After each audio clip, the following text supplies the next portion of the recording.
这几年政府推动全民 CPR， 也着爱兼顾着这听力障碍人士的权益。中华关防灾协会去年8月开始培育会晓手机翻译的急救指导员，目前已经有16位啊。这其中有2个也是听力障碍民众。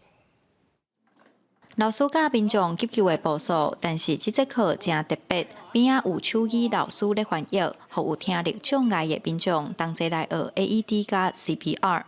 我来学，为什么呢？我想来学，因为足侪听人拢有证照，啊，聋人呢，拢无这个证照，我就想讲，我要来报名来学习，过来我就会使去教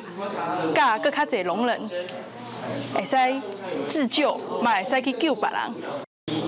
对，使学到这2项。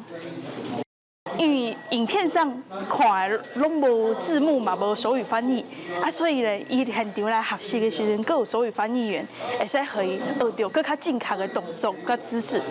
中华关防灾协会过去常在地方推动急救教育、灾害防救等等的训练。协会注意到听力障碍的人士，若想要学 CPR， 无专门负责的单位。为去年8月开始，甲中华关聋人协会、大学的手语社等单位合作，培育手语急救的指导员。伫咧教急救的过程当中，阮是发现讲，足侪人吼想要学，啊，毋过伊煞无法度找到会用来学习的所在。啊，伫咧叫手语的老师咧合作的过程当中，阮就发现一件代志，就是会透过手语的老师吼，啊，阮来教手语的老师，所以就会互足侪讲想要学急救的人，伊无法度听到阮伫讲话的方式，透过即寡手语老师的斗相共吼来